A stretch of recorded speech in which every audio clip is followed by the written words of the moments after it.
organic, unpredictable, unknown, lovely, beautiful, a sense of fulfillment. This is part of the pleasures of life and not the chores of life. Coming up on this Monday edition of the program, red light cameras to get the green light, plus your latest sports and 3-day weather forecast. Your daily Iowan TV news update starts now. I'm Tom Brokaw. For more than 100 years now, the University of Iowa community has been waking up to the Daily Iowan.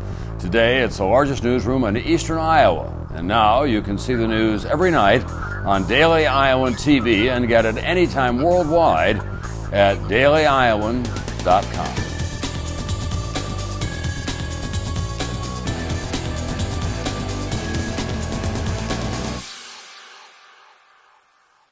Hello and welcome back to Daily Iowan TV, your news, sports, and weather source for the Daily Iowan. I'm Olivia Kaiser.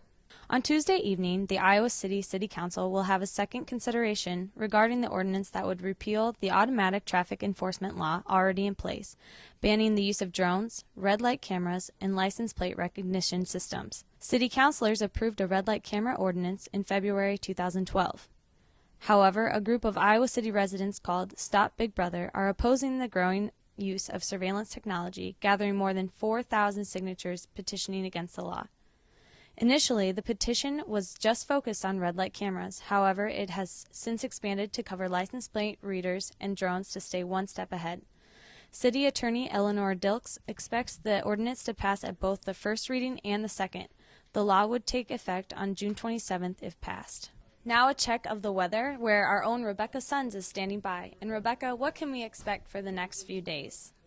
The weather is gorgeous and sunny with a slight breeze. Today's high is 88 and it'll stay about around there into tonight.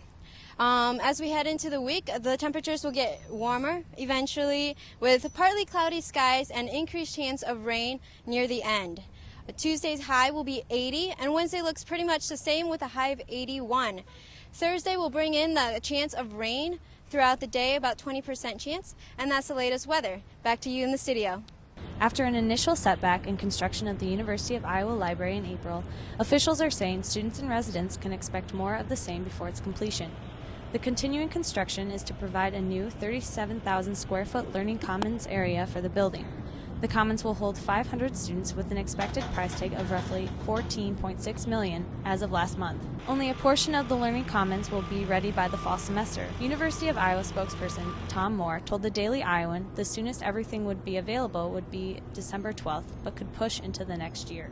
The University of Iowa Athletics Department may find themselves in hot water after news of recruiting violations spanning across several Hawkeye sports continue to be released. Daily Iowan TV Sports' Cody Goodwin and Matt Cable have the scoop. Thanks, Olivia. I'm Cody Goodwin again alongside Matt Cable here in the Sports Cubicle where the University of Iowa Athletics could be in a little bit of trouble. The University of Iowa Athletics Department reported earlier today that NCAA and Big Ten violations within the Athletics Department over the past academic year, that's ranging from early August to around the middle of May, many of which include smaller violations that include phone calls and text messages sent from coaches, assistant coaches to prospective student athletes. And Matt, after reviewing the documents, you don't believe this is going to be a big deal. Yeah, I just don't, I can't imagine that small violations like sending a text message or calling anyone can result in any scholarship removals, especially with small sports like swimming. You do have a basketball violation, but that was assistant coach Andrew Sherman Dillard just sending one little text message. I can't see how that could result in anything too perilous for any of the teams. I do agree with you there. I don't think that the violations are going to create too much of a stir within the athletics department, but at the same time, these sports have to be wary of the violations that they did commit. They might be small text messages and phone calls, but at the same time, these are against the violations, and the coaches should know better. So if they don't handle this correctly, I can see a little bit of a bigger fine, maybe a scholarship or two removed from the UI Athletics Department from some of the smaller sports.